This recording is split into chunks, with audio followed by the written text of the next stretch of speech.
Usai agenda sidang Kabinet Paripurna di Istana Kepresidenan kemarin, Menteri Kehutanan Raja Juli Antoni bilang pemerintah bakal mencabut 22 perizinan pemanfaatan hutan, termasuk izin di Sumatera seluas lebih dari 100.000 hektar. Keputusan ini berkaitan dengan dugaan penyalahgunaan izin pemanfaatan hutan di sejumlah wilayah. Atas petunjuk Pak Presiden, saya akan mencabut 22 PBPH, perizinan berusaha pemanfaatan hutan di yang luasnya sebesar 1.012.016 hektar, termasuk diantaranya di Sumatera seluas 116.198 hektar. Usai bencana banjir dan longsor di sejumlah wilayah di Sumatera, Satuan Tugas Penertiban Kawasan Hutan atau Satgas PKH mengidentifikasi sebuah perusahaan bernama PT TBS yang terindikasi menyebabkan banjir Sumatera. Satgas PKH mengungkap, PT TBS diduga terlibat pembalakan liar yang menyebabkan kayu gelondongan di banjir Sumatera. Sejauh ini, Bareskrim telah memeriksa 16 saksi dari PT TBS. Bahwa ini sudah ada satu yang ditangani oleh Bareskrim Polri atas nama perusahaan PT TBS. Tetapi dari laporan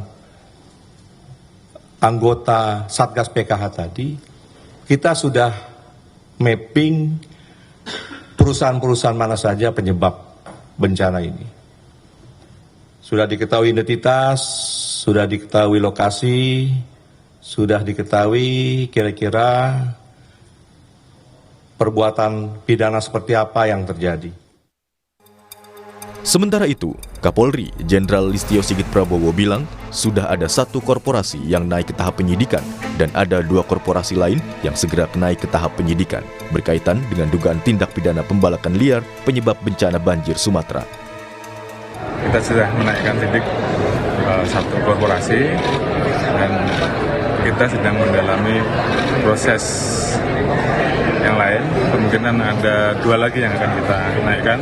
Nanti secara bertahap kita akan terus bekerjasama dengan Kementerian Kehutanan. Namun yang jelas pemeriksaan di lapangan saat ini terus berlanjut. Saat ini, Satuan Tugas Penertiban Kawasan Hutan atau Satgas PKH telah memetakan puluhan perusahaan yang diduga menjadi penyebab terjadinya bencana banjir dan longsor di sejumlah wilayah di Sumatera. Perusahaan-perusahaan tersebut tersebar di Aceh, Sumatera Utara, dan Sumatera Barat dengan keterkaitan langsung terhadap daerah aliran sungai. Tim Liputan, Kompas TV.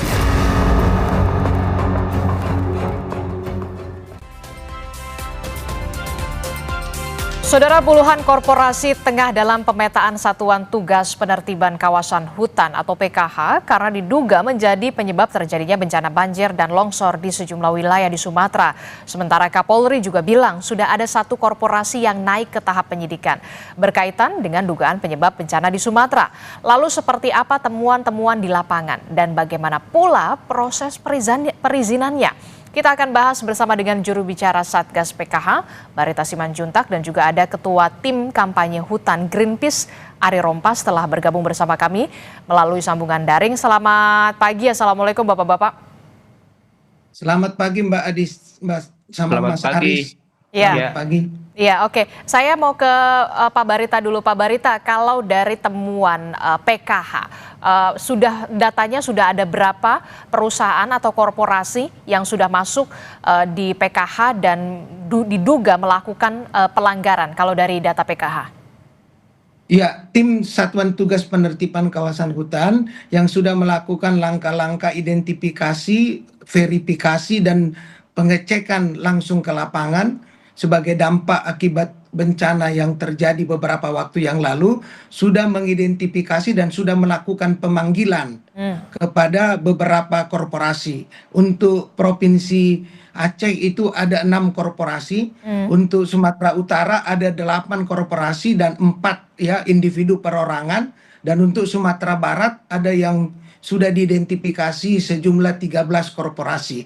Nah, terhadap korporasi yang diduga ya melakukan pelanggaran.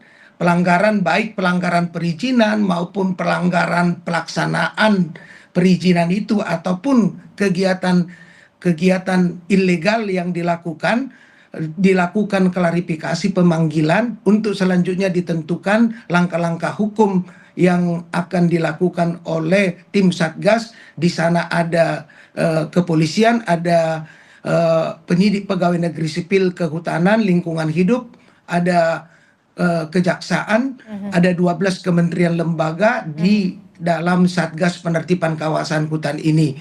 Jadi langkah-langkah yang sudah dilakukan dalam kaitan penyidikan itu sudah ada satu korporasi yang naik ke penyidikan dan akan menyusul sesudah dilakukan penyidikan, sesudah dilakukan pemanggilan, pengecekan dan pemeriksaan status korporasi yang lain.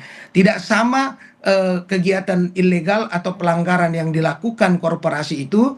Ada yang memang tidak memiliki izin, ada yang melakukan pembalakan liar, ada yang melakukan perambahan di kawasan hutan lindung atau hutan konservasi, itu macam-macam. Tetapi yang jelas, korporasi yang kami sebutkan tadi memiliki peranan signifikan sehingga menimbulkan terjadinya bencana banjir, dan tentu saja secara hukum Satgas Penertiban Kawasan Hutan bekerja sama dengan institusi penegak hukum yang ada di dalamnya, Mbak Adis, akan bekerja untuk memastikan pertanggungjawaban dari korporasi maupun individu, baik secara pidana maupun secara administratif. Administratif itu artinya peninjauan kembali, evaluasi terhadap perizinan-perizinan tadi yang disinggung Mbak Adis. Bagaimana itu keluar, bagaimana pelaksanaannya, dan bagaimana evaluasinya selama ini. Sehingga tata kelola pengawasan hutan kita itu ke depan akan lebih baik dengan regulasi dan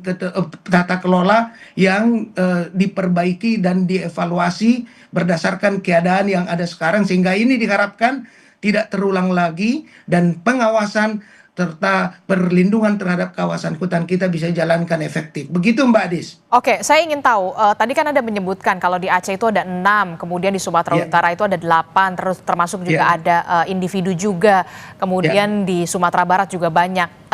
Korporasi-korporasi yang tadi Anda sebutkan ini masuk dalam korporasi yang dicabut izinnya oleh Menteri Kehutanan Raja Juli Antoni 22? Ya, itu adalah bagian dari langkah administratif di mana Kementerian Kehutanan, penyidik pegawai negeri sipil yang ada di sana juga ada di dalam koordinasi di dalam Satgas. Sehingga langkah-langkah administratif berupa pencabutan izin termasuk evaluasi perizinannya secara administratif itu langkah yang dilakukan oleh otoritas kehutanan.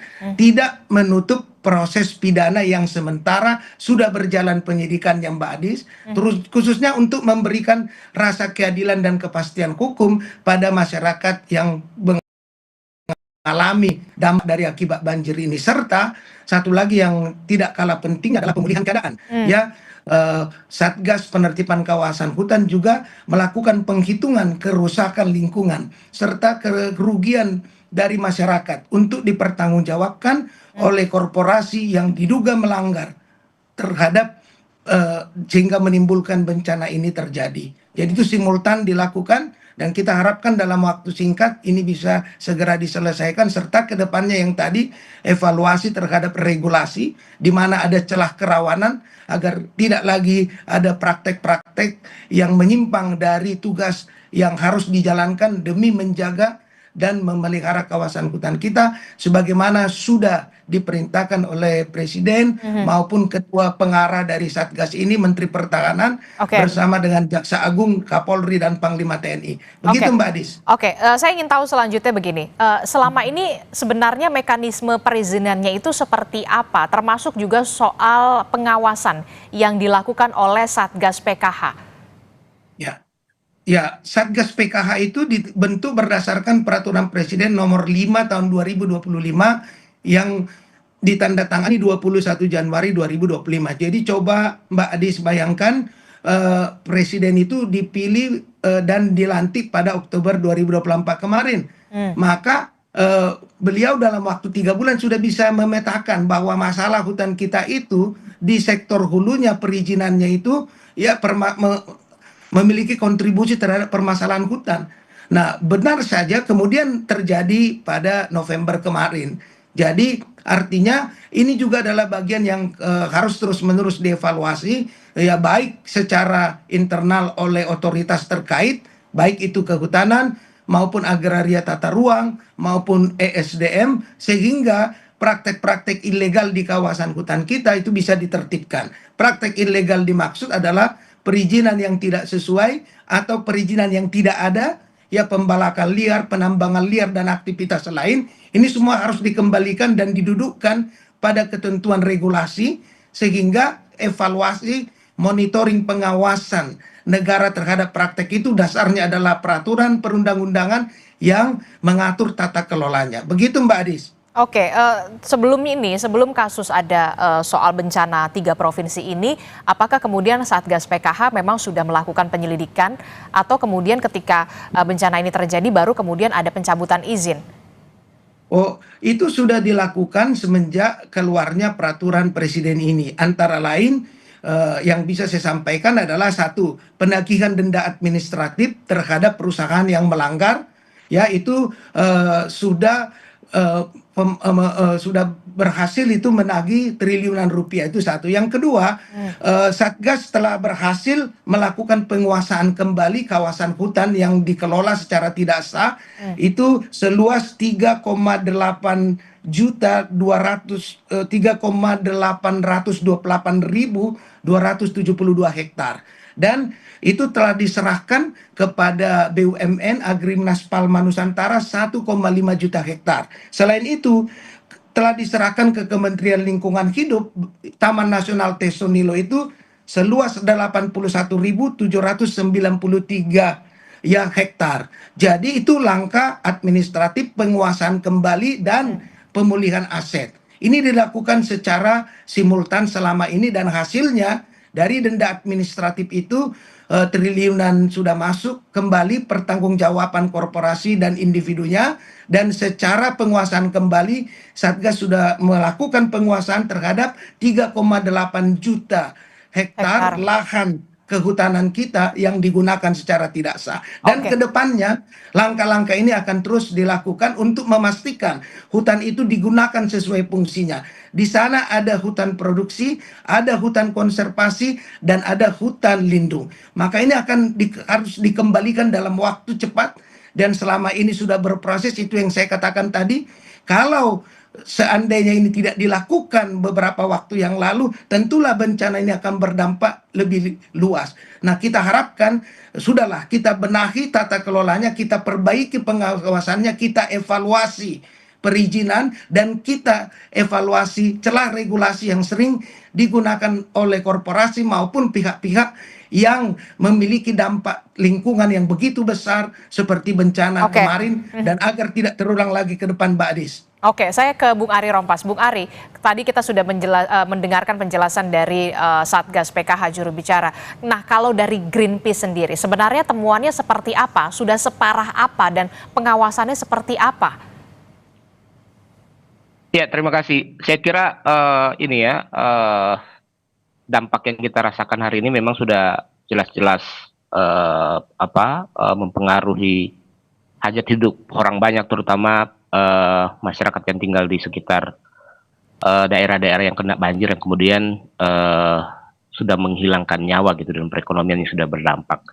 Nah, artinya memang ini sudah urgensi untuk dilakukan. Harapannya tidak ada lagi janji-janji politisi gitu ya, untuk kemudian mencoba memframing bahwa kejadian-kejadian ini adalah kejadian bencana alam, dan kemudian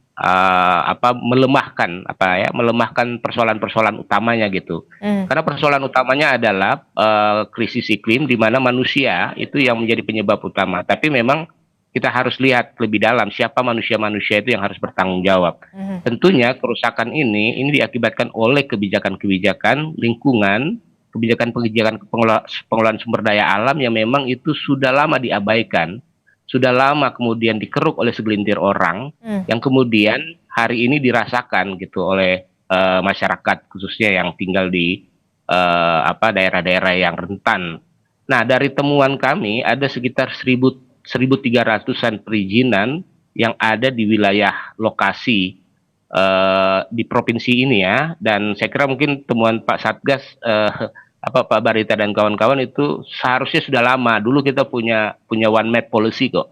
Kita punya one map policy, ada punya perizinan-perizinan yang sudah bisa diidentifikasi di mana lokasinya, bahkan siapa pemiliknya.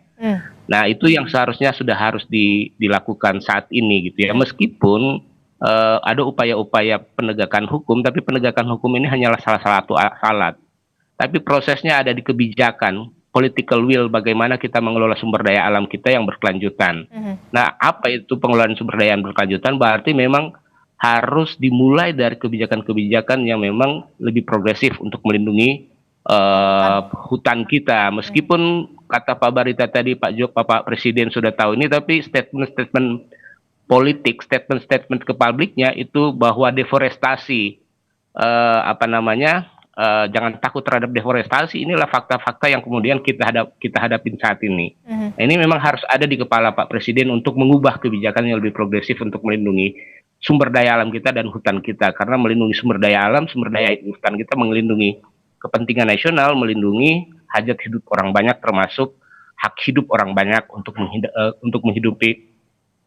hidup dalam kondisi lingkungan yang baik gitu. Nah, dari temuan-temuan kami memang Pak Menhub sudah mengumumkan ada 20 ya. 22. Dan saya kira itu adalah 22 ya. Dan itu adalah sebenarnya adalah perusahaan-perusahaan lama yang sudah tidak aktif setahu saya. Karena memang banyak dulu yang HPH itu tidak dilakukan pengawasan, tapi mereka diberikan izin puluhan tahun. Dan itu yang kemudian sering dipergunakan atau kemudian sudah tidak dipergunakan sebagaimana fungsinya, tapi mereka tetap memiliki hak penguasaan terhadap kawasan itu. Itu yang memang setahu saya memang banyak itu yang tidak dilakukan oleh pengawasan oleh pemerintah, oleh kementerian yang berkaitan. Oke, jadi saya ingin konfirmasi lagi. Jadi 22 itu sebenarnya perusahaan lama yang sudah tidak aktif lagi sebenarnya, atau seperti apa? Ya. Asumsi saya seperti itu karena memang banyak sekali perizinan dulu HPH yang memang mereka masih menguasai izin tapi tidak beraktivitas. Nah, itulah pentingnya bagaimana transparansi dalam pengelolaan sumber daya alam kita itu harus dilakukan. Nah, pemerintah itu harus mengumumkan dong nama-nama perusahaan tersebut sehingga iya betul, sehingga publik ikut memantau, karena memang ini yang persoalan dalam pengelolaan sumber daya alam kita kan di-keep gitu ya. Dulu kita punya impian, punya one map policy, ada one map itu yang kemudian semua orang tahu, publik tahu, termasuk pemerintah, sehingga pengawasan itu berjalan dengan baik, dengan transparansi. Nah, kalau kasus ini perusahaan tidak kemudian dikeluarkan namanya gitu ya, jadi bisa jadi persoalan ini bisa jadi kong kali kong dan atau main di bawah tanah karena orang tidak tahu, hanya orang-orang segelintir orang yang tahu. Ini jadi persoalan serius lagi ke depan kalau penegakan hukum model gini ini terus dilakukan oleh pemerintah gitu. Oke, saya mau ke Pak Barita. Pak Barita, bagaimana apa sih sulitnya untuk pemerintah membuka saja nama-nama 22 korporasi yang dicabut izinnya supaya ada transparansi di sana, jangan sampai ada seperti yang tadi Anda katakan, jangan sampai ada celah lagi, termasuk juga dugaan di bawah tangan kong kali kong di sana, Bung Barita. Ya. Saya kira masukan dari Mas Ari ini positif ya. Jadi pertama sekali transparansi akuntabilitasnya dilakukan melalui publikasi. Itu hanya persoalan waktu saja untuk memastikan seluruh perusahaan yang dicabut izinnya itu ya memang benar-benar memiliki kontribusi besar bagi terjadinya bencana. Sebab ini kan menyangkut juga hal-hal yang perlu diperhatikan ya. Langkah-langkah pertama tentu pemulihan keadaan, pemulihan kerusakan yang dialami oleh masyarakat berdampak. Nah, kemudian yang kedua tentu saja tadi one map policy. One map policy itu tidak hanya sekadar kebijakannya, tetapi ya kebijakan yang berorientasi dan didasarkan pada penggunaan teknologi, seperti misalnya di dalam Satgas ada Badan Informasi Geospasial, sehingga koordinat ya citra satelit itu dapat secara akurat dengan skala yang memadai, sehingga tidak ada lagi terjadi tumpang tindih kawasan yang mana menjadi kewenangan kehutanan dan mana yang menjadi ATR, BPN. Nah, itu harus juga ditertibkan. Lalu yang ketiga yang tidak kalah pentingnya adalah kita kan perbaikan ke yang masalah-masalah tadi yang sampaikan Pak Aris menjadi tidak hanya catatan tapi menjadi informasi penting bagi Satgas untuk melakukan evaluasi ke depan, termasuk tadi ya saya sudah sampaikan evaluasi regulasi. Karena Satgas bekerja, begitu juga kementerian sektoral itu berdasarkan regulasi. Regulasi itu maksudnya undang-undang kehutanan, undang-undang lingkungan hidup.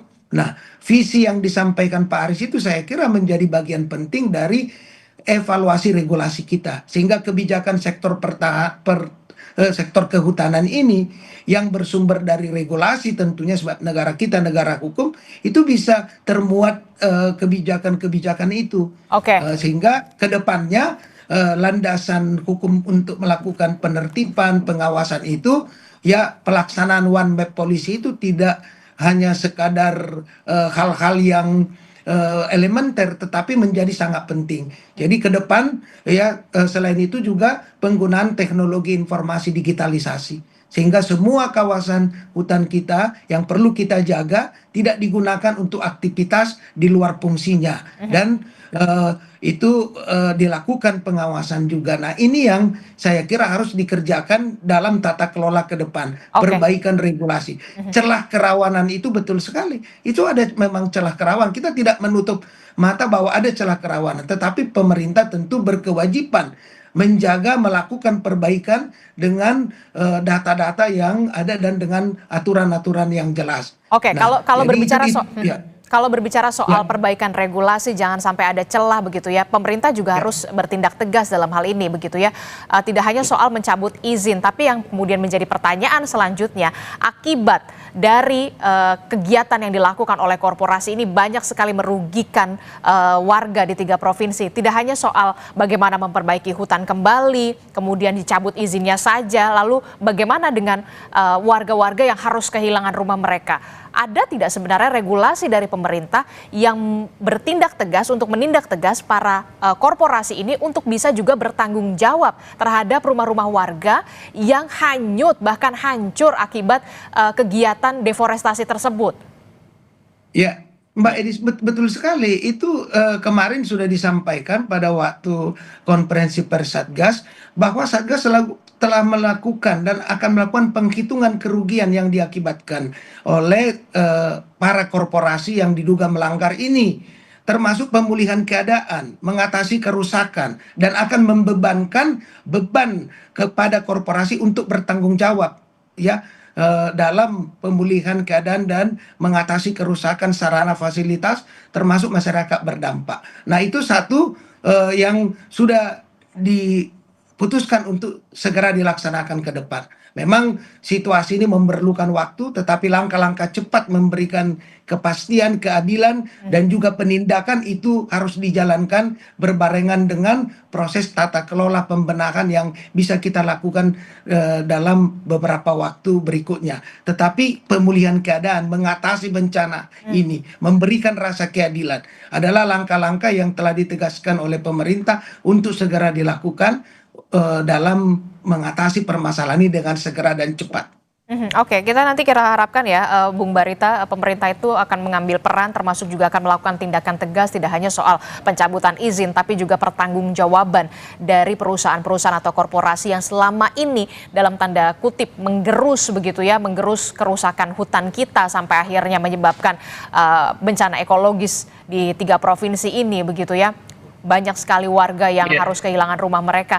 Nanti kita akan tunggu bagaimana langkah. Sedikit. Oke, silakan Bung Ari. Ini penting sebenarnya. Ini penting karena memang yang kemudian harus dikejar itu adalah dalam konteks penegakan hukum ya. Karena di Undang-Undang Tata Ruang kita sebenarnya itu juga mengatur asas-asas perdata dan pidana. Dan orang-orang yang memberikan izin atau melakukan aktivitas di luar tata ruang yang diberikan itu bisa mengejar sampai kepada pidana korporasi, termasuk pidana pejabat yang memberikan izin. Dan kalau kemudian itu mengakibatkan kehilangan nyawa itu lebih besar, bahkan pejabatnya bisa dicabut gitu ya. Nah ini yang harus diperluas lagi dalam konteks penegakan hukum. Jadi bukan hanya soal korporasi, tapi pejabat-pejabat yang lalai memberikan izin, melakukan pengawasan dan kewenangan itu juga harus bertanggung jawab terhadap bencana banjir ini. Jadi jangan sampai tebang pilih, dan ini akan berdampak bencana yang lebih besar lagi kalau dalam konteks penegakan hukum itu dilakukan secara tebang pilih gitu. Jadi memang kita harus lihat semua korporasi semua yang ada di sana, kemudian dilihat sebenarnya mereka sesuai dengan tata ruang, kemudian juga dilihat aktivitas ilegalnya seperti apa, dan itu yang kemudian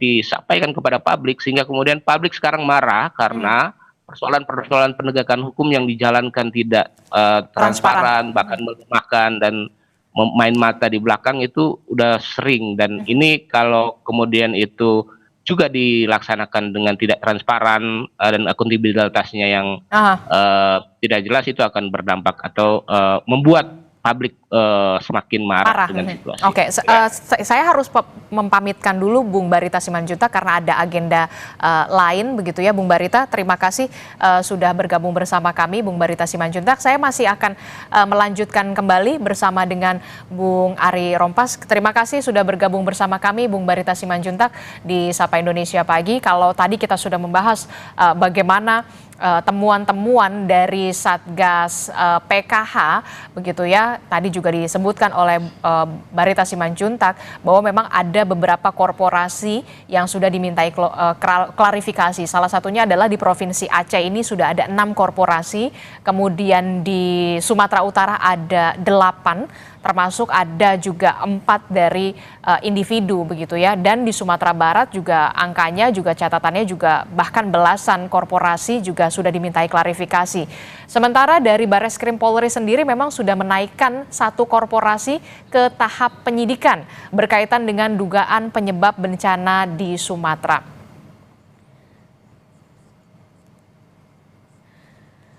Kami berterima kasih kepada juru bicara Satgas PKH, Barita Simanjuntak, sudah bergabung bersama kami di Sapa Indonesia Pagi. Selamat pagi Bapak, sehat selalu. Selamat pagi, terima kasih Mbak Adis. Yakinlah bahwa penegakan hukum ini akan berjalan secara transparan, akuntabel, dan akan mengejar siapa yang bertanggung jawab, baik korporasi maupun individu, sesuai dengan saluran hukum yang ada. Terima kasih Mbak Adis, terima kasih Mas Ari. Selamat pagi. Selamat pagi Bapak. Nanti kita akan lanjutkan lagi dialog kita bersama dengan Ketua Tim Kampanye Hutan Greenpeace Ari Rompas. Saudara, seperti yang kita tahu saudara, puluhan korporasi ini dalam pemetaan Satuan Tugas Penertiban Kawasan Hutan karena diduga menjadi penyebab terjadinya bencana banjir dan juga longsor di sejumlah wilayah di Sumatera. Sementara kalau dari sisi hukum, Kapolri ini juga sudah bilang sudah ada 1 korporasi yang naik ke tahap penyidikan berkaitan dengan dugaan penyebab bencana di Sumatera. Kementerian Kehutanan melalui Menteri Kehutanan Raja Juli Antoni usai rapat paripurna kabinet di Istana mengatakan bahwa ada setidaknya 22 perusahaan yang dicabut izinnya terkait dengan pemanfaatan hutan.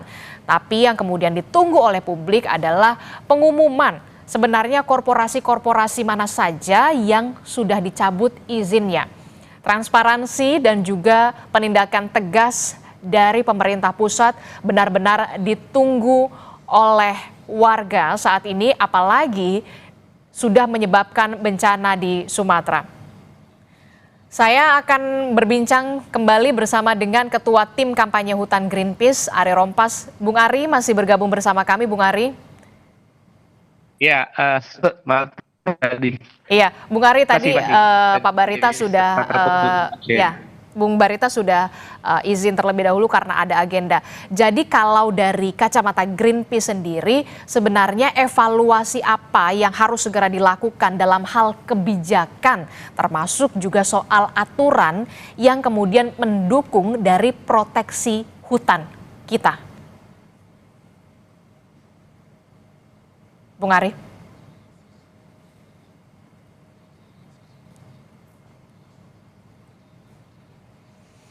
Oke, baik, kita mengalami gangguan sinyal bersama dengan Bung Ari Rompas. Saudara, seperti yang kita tahu sampai saat ini pemerintah pusat terus melakukan penyelidikan terkait dengan korporasi atau perusahaan-perusahaan yang diduga menjadi penyebab banjir di Sumatera. Seperti yang tadi kita perbincangkan bersama dengan Satgas PKH mengatakan bahwa memang ada beberapa korporasi yang sudah dimintai keterangan atau dimintai klarifikasi, Saudara.